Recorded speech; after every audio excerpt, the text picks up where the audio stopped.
আমরা সামান্য একটু ভাগবতীয় কথার সূচনায় এইটুকু বলবো, জীবন্তি যন্তব সর্বে যথা মাতর আশ্রিতা তথা ভক্তিং সমাশ্রিতা সর্বজীবন্তি সিদ্ধয়।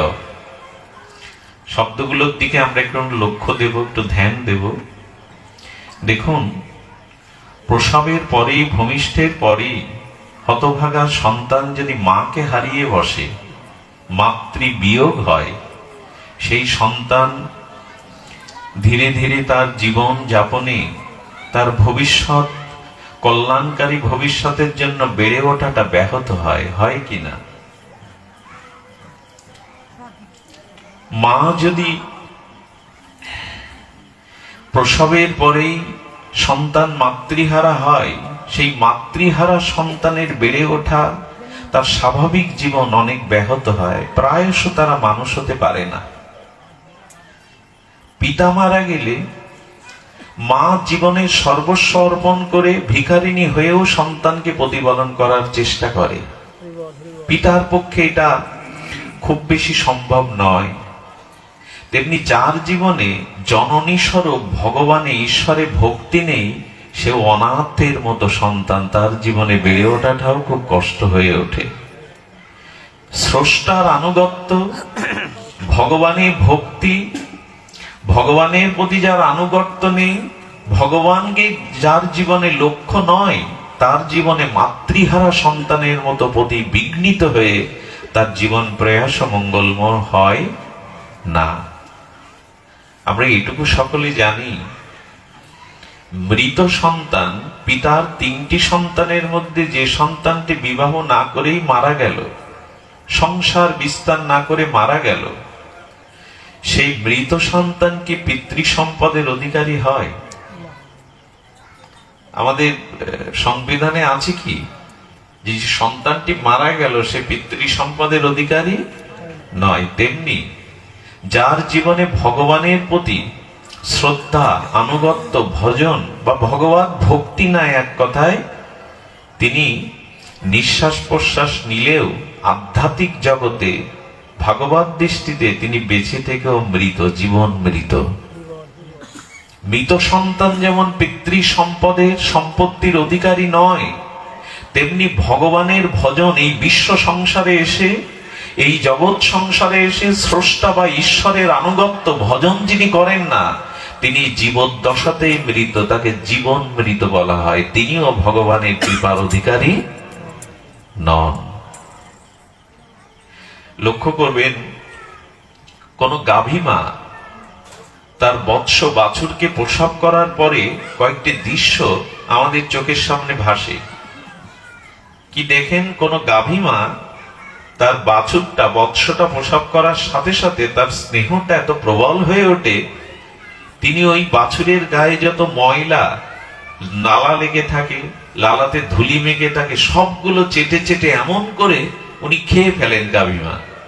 আমার মনে হয় লাইফ বয় সাবান দিয়েও ওই বৎসের গা আমরা পরিষ্কার করতে অতটা চেটে চেটে ময়লাগুলো, লালাগুলো সব খেয়ে ফেলে। এবং যতক্ষণ সে উঠে না দাঁড়ায়, তার বাটের দুগ্ধ সে পান না করে, ততক্ষণ তার চেষ্টা চলতে থাকে। কিন্তু ঘটনা কি জানেন? গাভীর বৎসটা প্রসবের পরেই যদি মৃত দেখে, গাভীমা যদি সুখে দেখে মৃত, মুখ ফিরিয়ে নেয়, লালাগুলো আর চেটে খায় কি? দুধ খাওয়াবার চেষ্টা করে কি? তার কারণ সে জেনে গেছে যে সন্তানটা প্রসব করেছি, বাছুরটা সেটা মৃত। তেমনি ভগবানে যার শুদ্ধ ভক্তি, ভজন নাই, তার প্রতি সাধুগুরু বৈষ্ণবের বা ভগবানের এই জাতীয় কৃপা দৃষ্টি পড়ে না। এই জন্য শাস্ত্রে একটা অপূর্ব কথা বলে দিয়েছেন।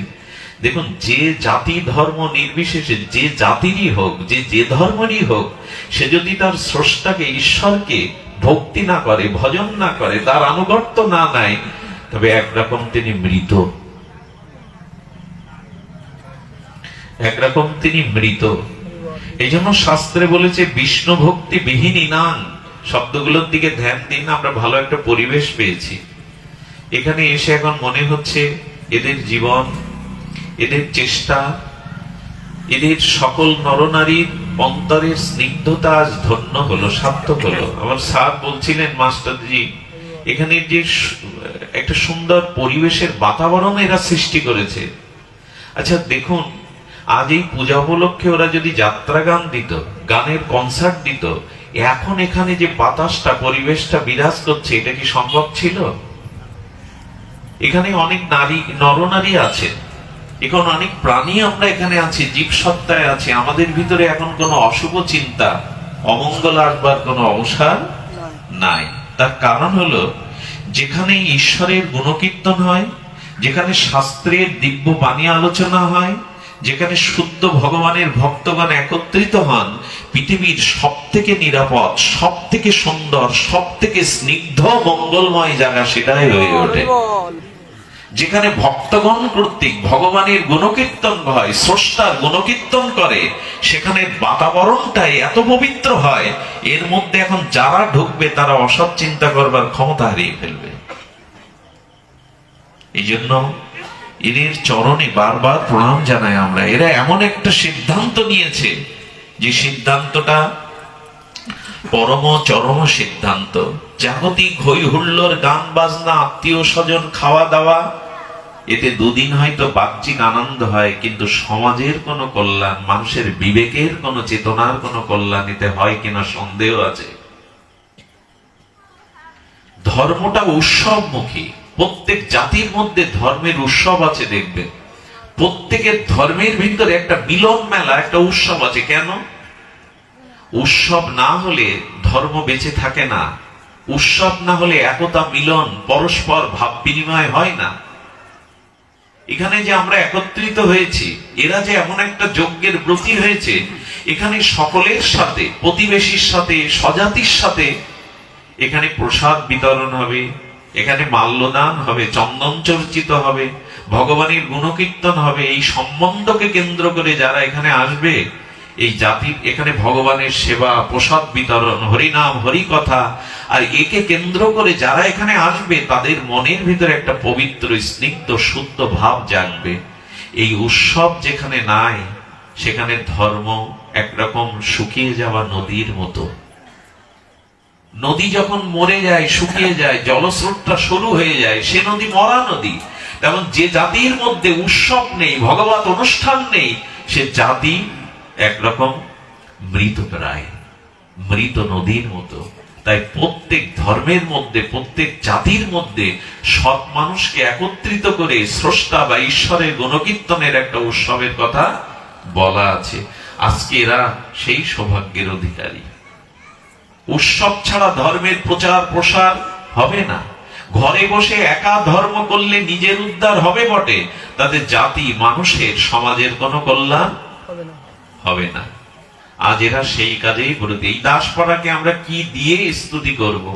কোন স্তুতি এদের জন্য যথেষ্ট নয়।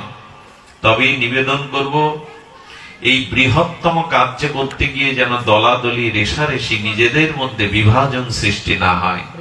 এই জন্য সবাইকে ত্যাগ মন্ত্রে, সবাইকে আত্মত্যাগের দ্বারা এই অনুষ্ঠানটাকে সার্থক করতে হবে। এটাই ভাবতে হবে, এটা সকলের অনুষ্ঠান, একার নয়। এই ব্রতী হয়ে আপনারা অনুষ্ঠানে যোগদান করবেন, এবং আপনাদের এই পূর্ণাঙ্গ যজ্ঞের পরিসমাপ্তি যেন আনন্দেই হয়, পরিসমাপ্তি যেন সুন্দরেই হয়, এই প্রার্থনাটুকু শুরুতে করে রাখি। শাস্ত্র বলছেন, কায় ক্লেশম ফলং তাসাং শৈরিণী ব্যভিচারী বৎ। কি অপূর্ব আমাদের এই ভাগবত শাস্ত্রের যে প্রতিপাদ্য সরলার্থ। কি বলেছেন? যদি ভগবানে ভক্তি না থাকে, স্রষ্টায় যদি তোমার ভক্তি না থাকে, ঈশ্বরে, তাহলে কি হয়?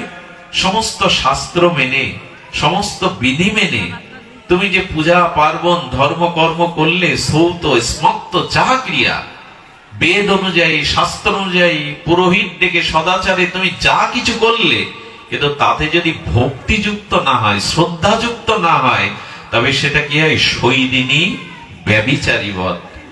এত বড় একটা শব্দ এখানে দিয়েছে। শৈরিণী মানে দেহ পূজিবিনী, দেহ পূজিবিনী মানে পতিতা। আচ্ছা, পতিতা রংচং মেকে অন্য পুরুষকে আনন্দ বা শান্তি দিতে চেষ্টা করে, তো কোন শৈরিণী বা পতিতা রমণী কোন পুরুষের জীবনে কি প্রকৃত শান্তি, স্থিতি, শান্তি দিতে পারে? কাউকে সে শান্তি দিতে পারে না। একজনকে সে প্রকৃত শান্তি দিতে, একজনকে শান্তি দিতে পারে সতী নারী, যে পরপুরুষে আসক্ত নয়।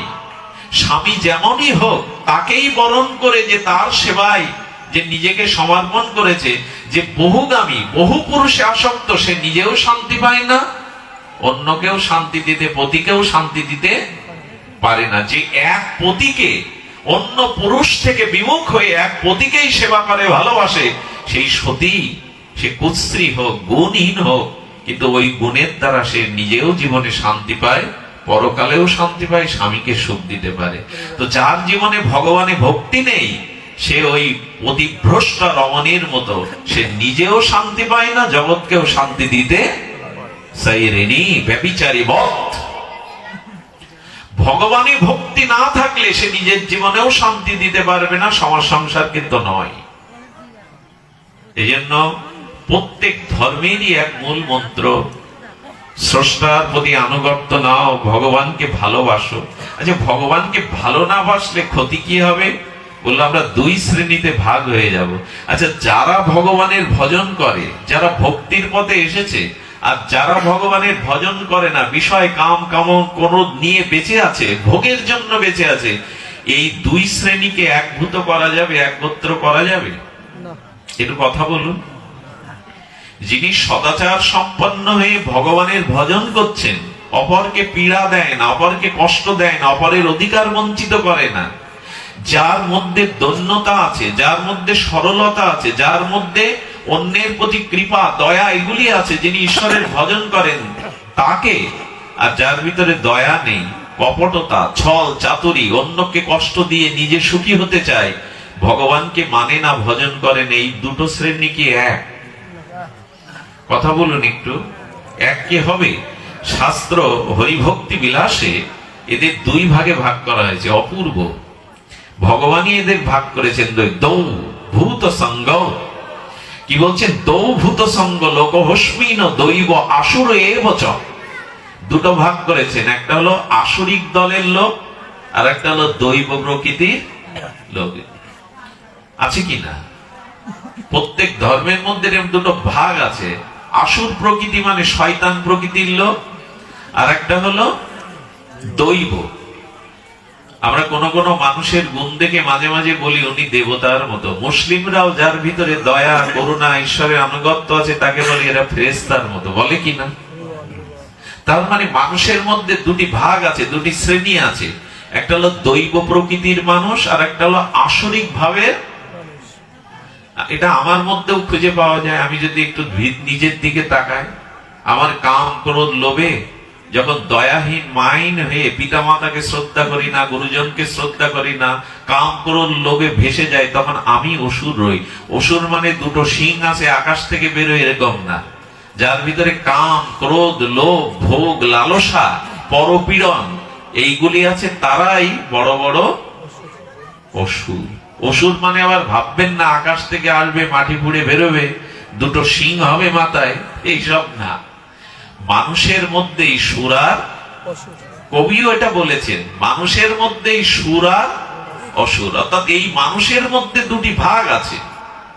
যখন সে ঈশ্বরের ভজন করে না, যখন সে মানুষকে শ্রদ্ধা সম্মান করে না, যখন অন্যকে কষ্ট দিয়ে চোখের জল ঝরিয়ে সে সুখী হতে চায়, যখন পিতামাতা গুরুজনের প্রতি তার আনুগত্য থাকে না, সর্বোপরি যে ঈশ্বরের ভজন করে না, সে আকারে মানুষ হলেও সেই মানুষকে অসুর প্রকৃতির বলা হয়েছে, শয়তান প্রকৃতির বলা হয়েছে।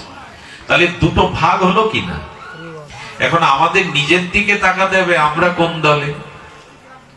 আমার ভিতরে ঈশ্বরের ভজন আছে তো? গুরুজনের পিতামাতার প্রতি শ্রদ্ধা আনুগত্য আছে তো? সমাজের প্রতি আমার দায়িত্ব আছে তো? মানুষের বিপদে আমার প্রাণ কাঁদে তো? এই গুণগুলি যদি হারিয়ে বসি, তবে আমি মানুষ নামের আস্ত শয়তান বা অসুরে রূপান্তরিত হব। অবশ্য কিছু মনে করবেন না, জগতে এখন আসরিক সংখ্যাটাই বেশি। ভালোর সংখ্যার থেকে মন্দের সংখ্যাটা এখন অনেক গুণ। তার কারণ কি জানেন? এখন সময়টাই এরকম। সময়টার কথা বলতে গেলে কি হয় জানেন, মানুষ 1 কেজি দুধ কিনতে গেলে 10 বার দর কষাকষি করে। 45 টাকা কেন চাইবে, দুধের দর তো এখন 40 টাকা, দর কষাকষি করে। কিন্তু মদ কিনতে গেলে পকেট থেকে মুঠো করে টাকা বের করে দেয়, দরাদরি করে না। দাও তো আগে, জানাও নাও। এটা কিসের লক্ষণ? দুধ ঘি পাড়ায় ফেরি করে বিক্রি হয়, মানুষ ওটা নিতে, কিন্তু মদ কিনতে 6-7 কিলোমিটার দূরে আনাচে কানাচে বাবার পকেট কেটে মার গয়না বেচেও মদ কিনতে, জুয়া খেলতে চলে যায়। যুগটাই তো এমন। এখানে সতের অংশটা খুব কম, নীতির অংশটা খুব কম। মানুষ যে অভিমান করে, তুরস্কের সিরিয়ায় যে ভূমিকম্পটা আপনারা দেখেছেন মিডিয়ায়, আচ্ছা মানুষ বড় বড় অট্টালিকা, রাজপ্রাসাদ, সুন্দরী স্ত্রী, বাপুলের বাগান টাগান তৈরি করে নিজের মতো করে গড়তে চায়, কিন্তু আমরা জানি না আমরা কত অসহায়। প্রকৃতির এক মুহূর্তেই সমস্ত সভ্যতা ধূলিসাৎ হতে পারে।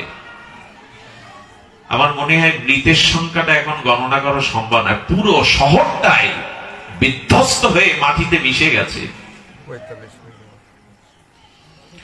কতটুকু আমাদের গর্ব করার, অহংকার করবার কতটুকু আছে? এক মুহূর্তে একটা ভূমিকম্পে একটা দেশই ধূলিসাৎ হয়ে যেতে পারে।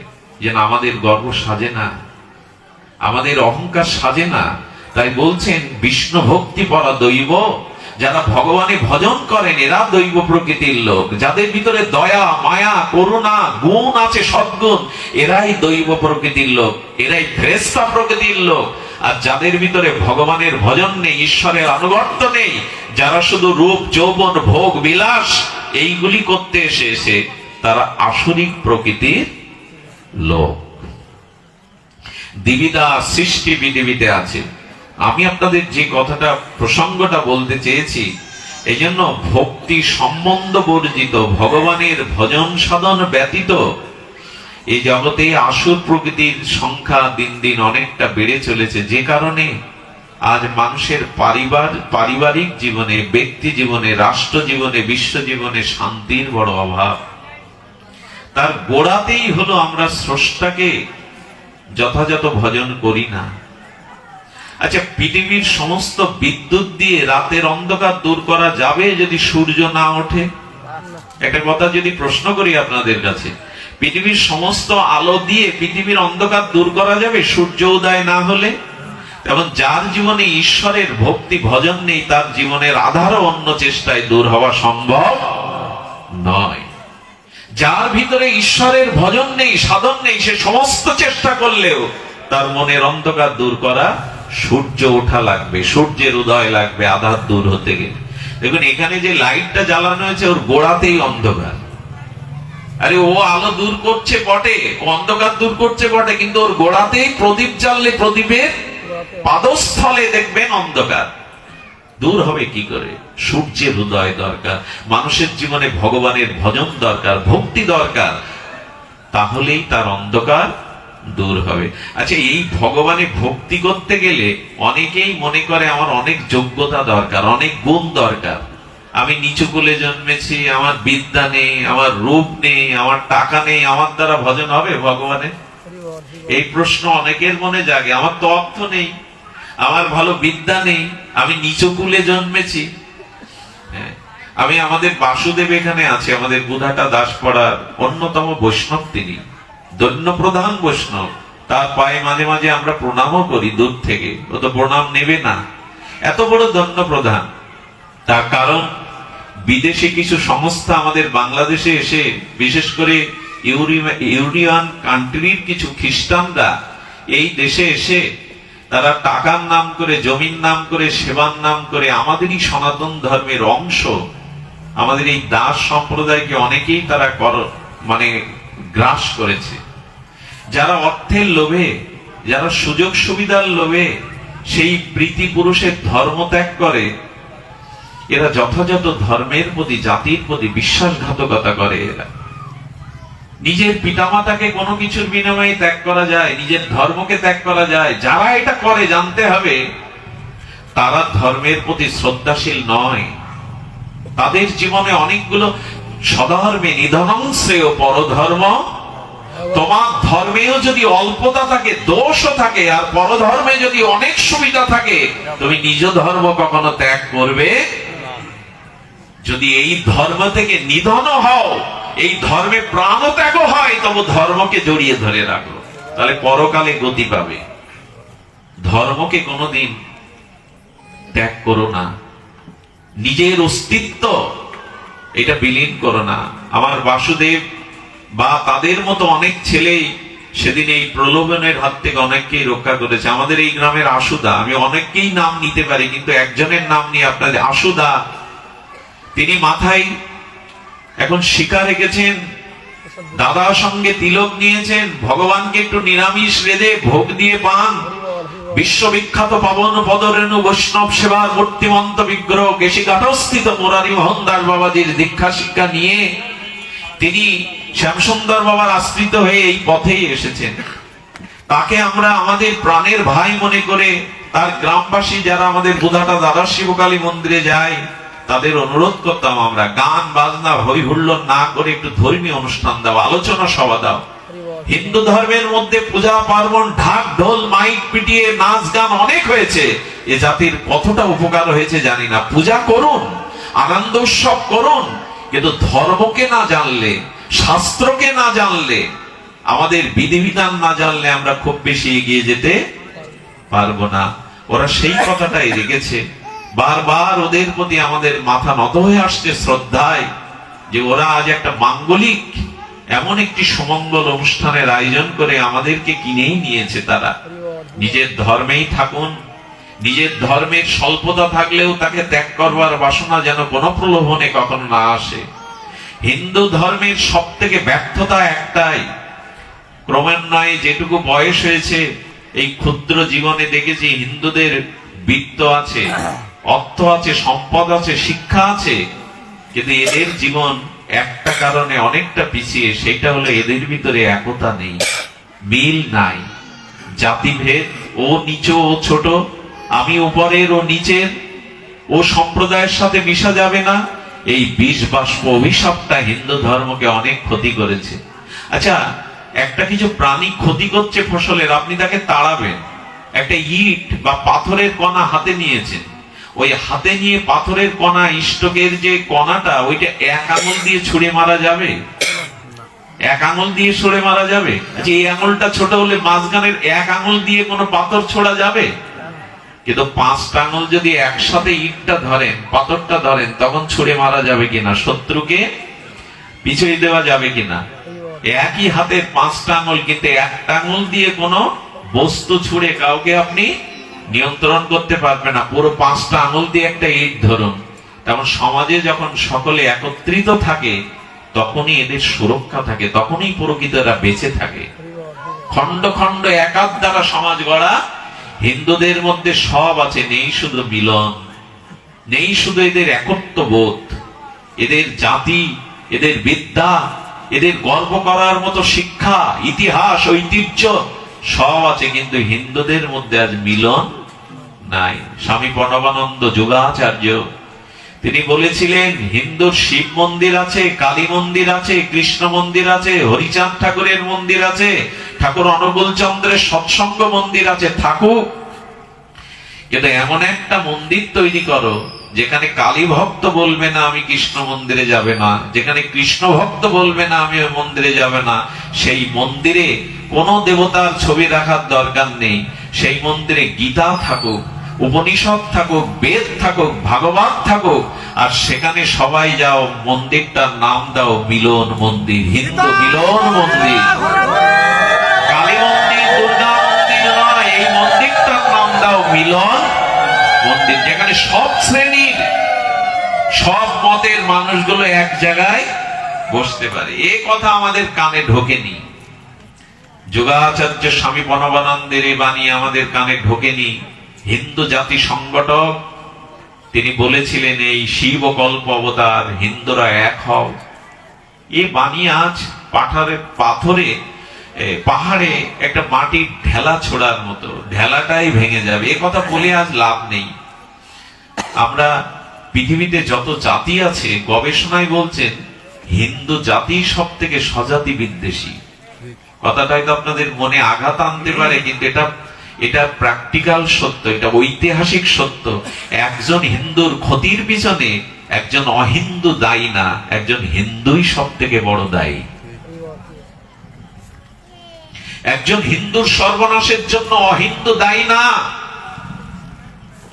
একজন হিন্দুই সব থেকে বড় দায়ী। কোড়াল দিয়ে যখন কাঠ কাটে না, গাছ কাটে না, তখন ওই কোড়ালের কি বলে ওরে বাসু, আছাড়, যেটা বাংলায় বলে, ওই আছাড়টাও কিন্তু সজাতি, যে গাছটা কাটে ওই কাঠ দিয়েই তো লোহাটা দিয়ে কাঠ কাটায়, সজাতির ক্ষতি বেশি করতে পারে। শুধু ভক্তগণ, এসব প্রসঙ্গগুলো আসা উচিত নয়, তবু বর্তমান প্রেক্ষাপট সনাতন হিন্দুর অস্তিত্বের জন্য আমরা যাবোটা কোথায়? খুব ভেতরের কথা যদি বলি, আমরা যারা দেশ ত্যাগ করে চলে যাচ্ছি, বিশ্বাস করুন এক সময় তারা ডুবরে ডুবরে কাঁদে এই ভিটের জন্য, এই মাটির জন্য, এই দেশের জন্য। যারা গেছে বিভিন্ন কারণে, তারা এদেশের কেউ বলে এবার যদি এসো ভিটের মাটিটা এক মুঠো নিয়ে এসে আমি একটু গায়ে মাখবো, মাথায় মাখবো। কারণ মার মাতৃভূমির মতো পৃথিবীতে কোনো জায়গায় প্রিয় হতে পারে না। কেউ চায় না যেতে, কিন্তু যারা যায় তাদেরও পিছু টান টানে কবে সেই ভিটেতে। জানেন, ভারতের প্রাক্তন সেনাপ্রধান মনে হয় শঙ্কর কি একটা নাম ছিলেন ভদ্রমহোদয়ের, উনি বাংলাদেশ সফরে ঢাকা থেকে এসে আমাদের এই দক্ষিণ শ্রীপুরে এসেছিলেন, ওনার মাতৃভূমিতে। ভারতের সেনাপ্রধান, ওনার জন্মস্থান এখানে। বারবার মানুষ ফিরে দেখে নিজের জন্মস্থানের মাটির কাছে। এই জন্য জন্মভূমির মতো, মায়ের মতো আপন কেউ জগতে নাই। তাই আমরা যারা আছি, আমাদের উচিত হবে নিজেদের ভিতরে একটু সংহতি, একত্ব বোধ নিয়ে। আর এইটা সম্ভব হয় উৎসবের দ্বারা। এতগুলো লোককে একত্রিত করার মূল কেন্দ্র হলো উৎসব। আমি আপনাদের সময় নেব না, অধিবাসটাও আমরা একটু শুরু করতে হয়তো বিলম্ব করেছি। সময়ের দিকে তাকিয়ে বলবো, ভগবানের ভজন করতে, ভক্তি করতে আপনার শুধু প্রাণটা ব্যাকুল হওয়া দরকার, শ্রদ্ধাটা দরকার, অন্য কোনো যোগ্যতার দরকার। যারা বলেন অর্থ না হলে, যারা বলেন বিদ্যা না হলে, যারা বলেন রূপ না হলে ভক্তি হওয়া যাবে না, ভক্ত হওয়া যাবে না, তাদের ভিতরে কুঠারাঘাত করে ভাগবত কি বলছেন শুনুন। ভক্ত হলো অনন্য নিরপেক্ষ, কারো অপেক্ষা, শব্দটা কি বললাম, অনন্য নিরপেক্ষ। কোন কিছুর অপেক্ষা না রেখেই শতসিদ্ধ ভক্তি হতে পারে। তার জন্য আপনার কোন গুণ, যোগ্যতা, বিদ্যা, রূপ, টাকার প্রয়োজন নাই। আমি তার প্রমাণগুলো আপনাদের সামনেই তুলে ধরছি। ভক্তির সম্বন্ধে একটা শিশুও ভক্তি পেতে পারে, 5 বছরের সেও ভক্তি পেতে পারে। প্রমাণ কি? প্রমাণ হলো ধ্রুব মহারাজ। ধ্রুবের কথা আমরা নিশ্চয়ই জানি। ধ্রুবর 5 বছর বয়সে পিতার সিংহাসনে বসতে গেল, আর বিমাতা তাকে বলল আমার ছেলে ওই সিংহাসনে বসবে, তোর কোনো অধিকার নেই বসার। দুইজনকে বিয়ে করলে যা হয়। হ্যাঁ, সুরুচি বলছেন সুনীতির ছেলেকে, ধ্রুবকে উত্তম হলো সুরুচির ছেলে, আর সুনীতির ছেলের নাম ভক্তরাজ ধ্রুব। ধ্রুব বাবার সিংহাসনে উঠতে গিয়ে বিমাতা বলছেন আমার ছেলের অধিকার, ওখানে বসবার তোর কোনো অধিকার। মা বুকের মধ্যে কেঁদে বলছেন, ধ্রুব ওই সিংহাসনে বসবার অধিকার তোকে যে বঞ্চিত করলো, বলে মা আমি কোন যোগ্যতা অর্জন করলে সিংহাসন পাবো? বলে শুধু তোর পিতার সিংহাসন না, জগতের সিংহাসন পেতে পারিস যদি গোবিন্দ ভজন করিস, ভগবানের ভজন করিস। ধ্রুব তখন মাকে বলছেন, মা সাজিয়ে দাও, আমি জঙ্গলে গিয়ে সেই হরিকেই, পদ্মফলার লোচন হরিকেই ভজন করব।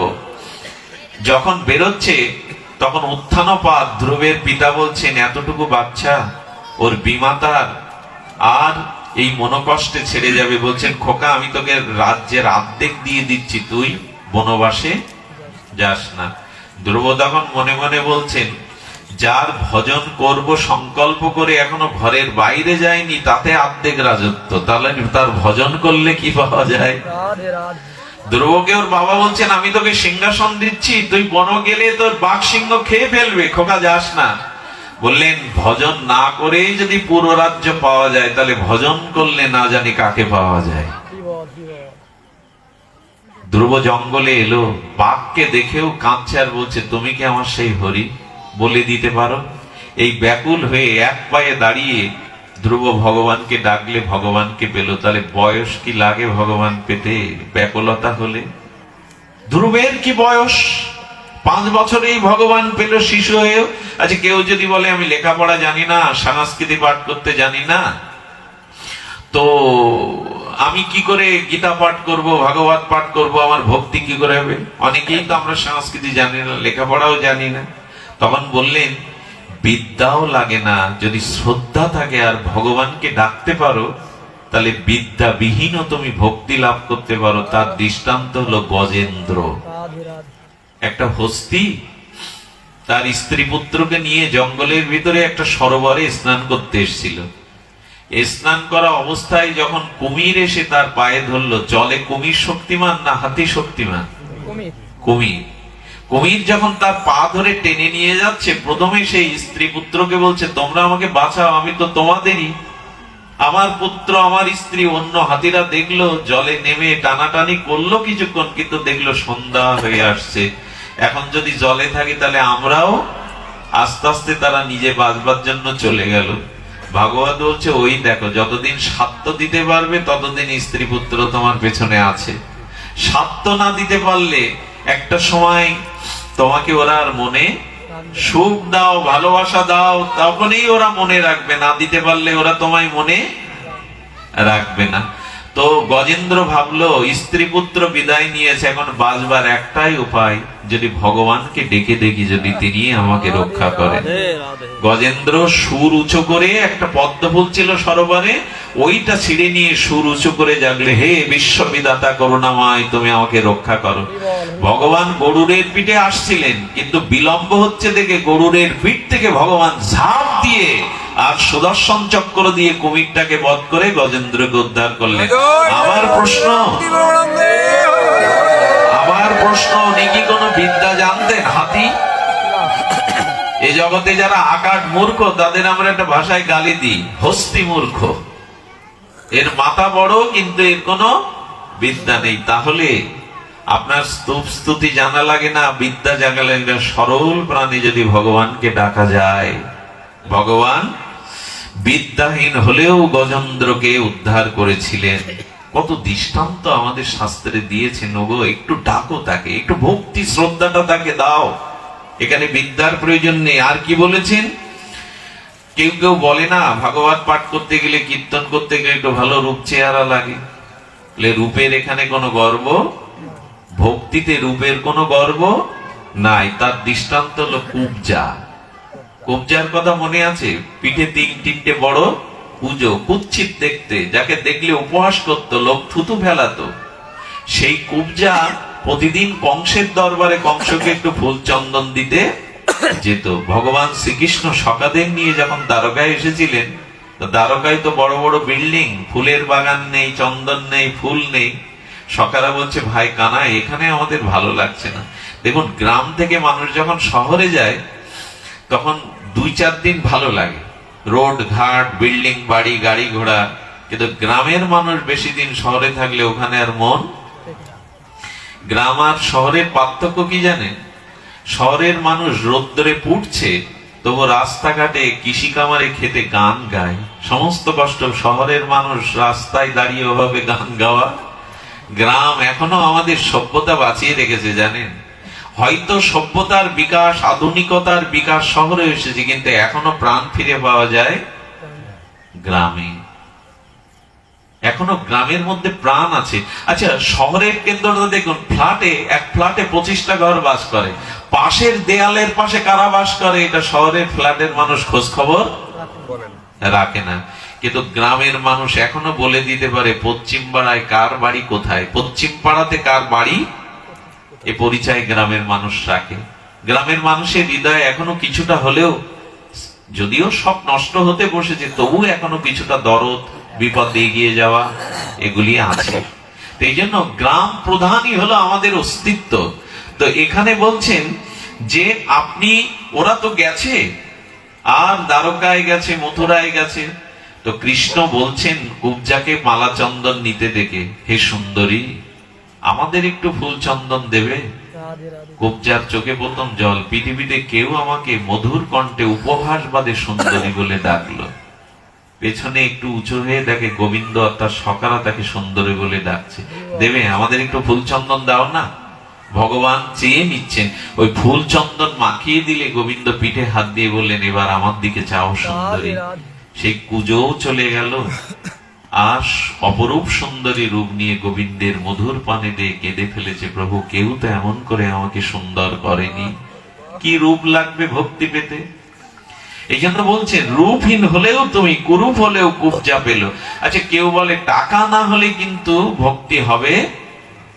বৈষ্ণব সেবা দিতে গেলে, হাসপাতাল করতে গেলে, হরিনাম যজ্ঞ দিতে গেলে, কিছু করতে গেলে তো টাকার দরকার।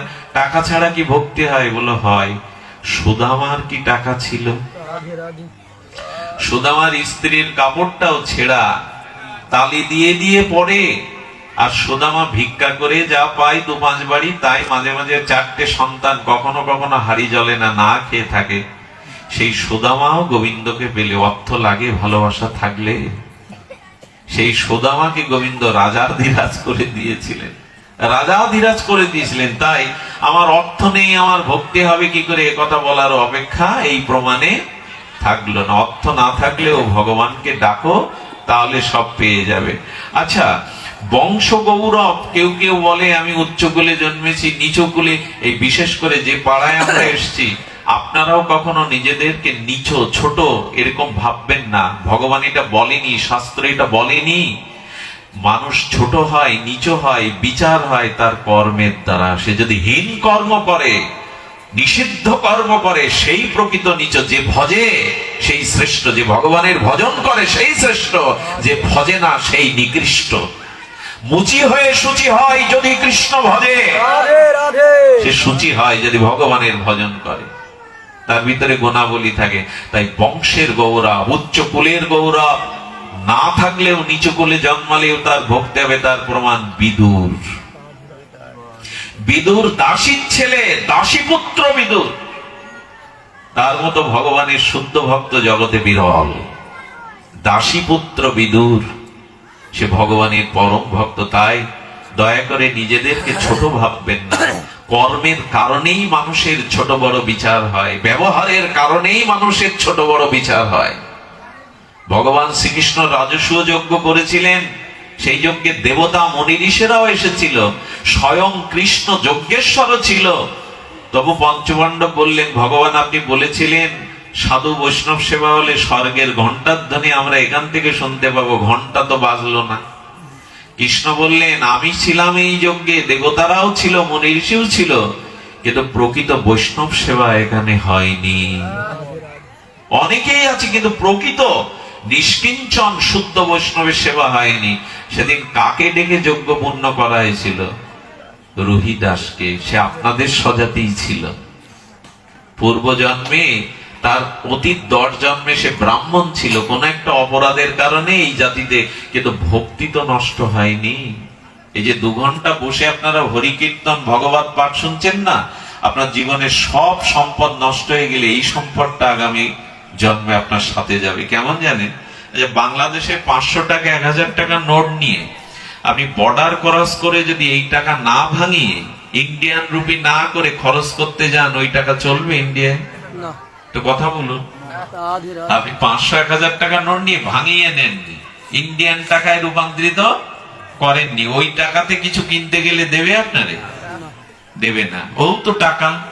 কিন্তু যদি সোনা নিয়ে যান, ইংল্যান্ডে যান, আমেরিকায় যান, জাপানে যান, সোনা নিয়ে গেলে চলবে কিনা সব দেশে?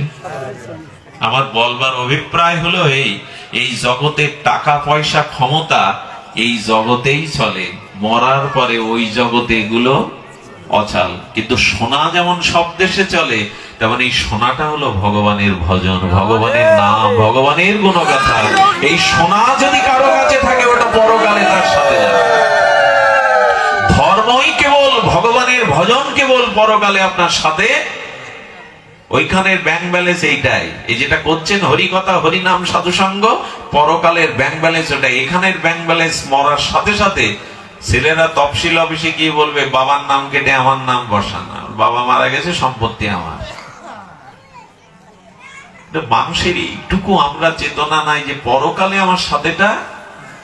ইহকালের কথা ভাবতে কম বলেছে, পরকালের কথা বেশি করে ভাবতে বলেছে সব ধর্মই। বলেন এই জগতের সময় খুব কম নিয়ে এসছো তুমি, এখানে গুছিয়ে পারবে না কোনো কিছু, পরকালের জন্য গোছাও, পরকালের জন্য। তাহলে বংশ গৌরব বর্জিত হলেও ভক্তি হয়, তার প্রমাণকে বিদুর। আর কোন সংশয় কি আমাদের থাকার কথা যে আমার খুব গৌরব থাকতে হবে, উচ্চকুলে জন্মেছি? না, এর গৌরব নাই। আচ্ছা, তারপরে বললেন যার শক্তি নেই, শক্তি বীর্য হারিয়েছে, বৃদ্ধ হয়ে গেছে, বলেন বৃদ্ধ হলে যোগ করা যাবে না, ধ্যান করা, যোগ ধ্যান তপস্যা বৃদ্ধ হলে করা যাবে? যার মাথায় ব্যথা, বুকে ব্যথা, সে যোগ ধ্যান করবে কিনা? কিন্তু ভক্তিটা বৃদ্ধ বয়সেও করা যাবে, শিশুকালেও করা যাবে, বৃদ্ধ বয়সেও করা যাবে। তার প্রমাণ উগ্রসেন। কংসের পিতা উগ্রসেনের গায়ে বল ছিল না, কিন্তু কৃষ্ণ তাকে রাজ সিংহাসনে বসিয়ে নিজেই তার কাজ করতেন, ভক্তি ছিল বলে। কংসকে বধ করলেন, উগ্রসেনকে রাজত্ব বসিয়ে কৃষ্ণ তারই ডিউটি বা দায়িত্ব। বলে ভক্তি থাকলে বৃদ্ধ বয়সে হরে কৃষ্ণ বলে মরলেও উদ্ধার হয়। জপ ধ্যান করবেন কি আপনি বৃদ্ধ বয়সে? দান ধ্যান তপস্যা করবেন কি? মাজা সোজা করে বসতেই পারেন না, রোগ যন্ত্রণা, কিন্তু ভগবানের নামটা শুয়ে শুয়েও করলেও সে উদ্ধার হয়ে যায়। তারপরে বলছেন ভগবানকে লাভ করতে এই জগতে মঙ্গলময় কোন অধিকারী অপেক্ষা লাগে না, শুধু লাগে একটু শ্রদ্ধা বা ভগবানের প্রতি ব্যাকুলতা। এখানে জ্ঞানের অপেক্ষা নাই, যোগের অপেক্ষা নাই, দেবতা গন্ধর্ব মনুষ্য পশু স্থাবর জঙ্গম যে কেউ হোক, বিদ্যাহীন ধনহীন রূপহীন গুণহীন সর্বস্বহীন হলেও যদি কেউ গৌর গোবিন্দের চরণ আশ্রয় করে ভজন করে, তিনি পূর্ণ অধিকারী, ভক্তির পূর্ণ ভগবত অধিকারী। বিদ্যা জ্ঞান ধন কোনো কিছুর অপেক্ষা নেই, শুধু একটু ভগবানের ভক্তির অপেক্ষা। ভক্তি এত মহিমান্বিত, ভক্তি এতটা গৌরবান্বিত যে আপনি ভগবানের প্রতি এই ভক্তিটুকু শুধু দয়া করে আমাদের আনা প্রয়োজন। এই জন্য শাস্ত্র বারবার বলেছে ভগবানে যাতে একটু ভক্তি হয় তাই করো। আচ্ছা, ভক্তি হবে কি করে? আমি বেশি এগিয়ে যাব না, সামান্য একটু সূত্র বলেই যাই। ভক্তি কি করে হবে? ভক্তি হয় একমাত্র সাধু সঙ্গ করলে। ভগবানের ভজন শুরু হয়, ভক্তি শুরু হয় কি করলে? সাধু সঙ্গ করলে। এইটা এখন আমাদের জীবনে কমে গেছে। আমরা অসৎ সঙ্গতে যতটা রত, সাধু সঙ্গে ততটা রত নই জীবনে। আমি আপনাকে এইটুকু বলতে পারি, যদি আগুনে পুড়ে আপনি মারা যান তাহলে আপনার দেহের ক্ষতি হবে, আত্মার কোনো ক্ষতি হবে না। আগুনে যদি আপনি মারা যান দেহের ক্ষতি হলো, কিন্তু যদি অসৎসঙ্গ করে মারা যান তাহলে 84 লক্ষ জনই আপনার অধঃপতিত হতে হবে, পশুকুলে আবার জন্মতে হবে। দয়া করে কৃপা করে অসৎ সঙ্গ ত্যাগ করুন। অসৎ কারা? অসৎ অনেকগুলি আছে। অসৎ সঙ্গ বলতে শুধু মানুষকে যেন না বুঝি, যে দৃশ্য দেখলে, যা কানে শুনলে, যে স্থানে গেলে, যার স্পর্শ লাগলে মনটা নিম্নগামী হয়, অসৎমুখী হয়, তাই হলো অসৎ সঙ্গ। বোঝা গেল? সঙ্গ বলতে আমরা শুধু ব্যক্তির কথা ভাবি না, যে গান শুনলে, যে দৃশ্য দেখলে, যেখানে গেলে মনের গতি নিম্ন দিকে যায়, সেটাই হলো অসৎ। অসতের মধ্যে আবার দুইজন সেরা সর্দার। একটা হলো যে ভগবান বিমুখ ব্যক্তি, এই হলো জগতে সব থেকে বড় অসৎ। কি বললাম? ভগবান ভজন যারা করে না, ভগবানের বিমুখ, এরাই হলো জগতের সব থেকে সেরা। ও ভগবান টগবান বাদ দাও, মনুষ্য জন্ম পেয়েছি, ক বছর বাঁচবো, একটু আনন্দ ভর্তি ভোগ ভর্তি করে কাটায়, ভগবান টগবান এখন রাখো। এই যারা ভজন বিমুখ, ভগবান বিমুখ, এরাই হলো জগতের সব থেকে বড় অসৎ। আর একটা শ্রেষ্ঠ অসৎ হলো যে নারী পুরুষ মুখ, আর যে পুরুষ অতিরিক্ত নারী মুখ, এরাই হলো জগতের অন্যতম সেরা অসৎ। এদের সঙ্গ করলে আপনার রেহাই নাই। বোঝা গেল কথাটি? যে নারী অধিক পুরুষ মুখ আর যে পুরুষ অধিক নারী মুখ, জগতে তাদের বলা হয়েছে, কথাটা আমার না। আজকাল আবার কেউ তো কূট বুদ্ধি, কোন কথা বললে ওর মধ্যে আবার সুচ ঢুকায়। তুমি তোমার মতো পেয়েছো কোথায়? তুমি তোমাতে এটা বলেছে চৈতন্য চরিতামৃত। কি বলেছেন ওখানে কবিরাজ কৃষ্ণ গোস্বামী? হ্যাঁ, অসৎ সঙ্গ দুই, অভক্ত কৃষ্ণ ভক্ত আর আর স্ত্রী সঙ্গী আর। যে ভগবানের বিমুখ এই একজন, ভগবানকে মানে না, ভজন করে না। আর দ্বিতীয়, অধিকভাবে যে দেহাসক্ত, নারী আসক্ত বা নারী পুরুষ আসক্ত। চৈতন্য চরিতামৃত কৃষ্ণদাস কবিরাজ গোস্বামী এই সংজ্ঞা দিয়েছেন। তো এই জন্য আমাদের অসৎ সঙ্গকে পরিহার করার মধ্যে দিয়ে জীবনের প্রকৃত শান্তি আসবে।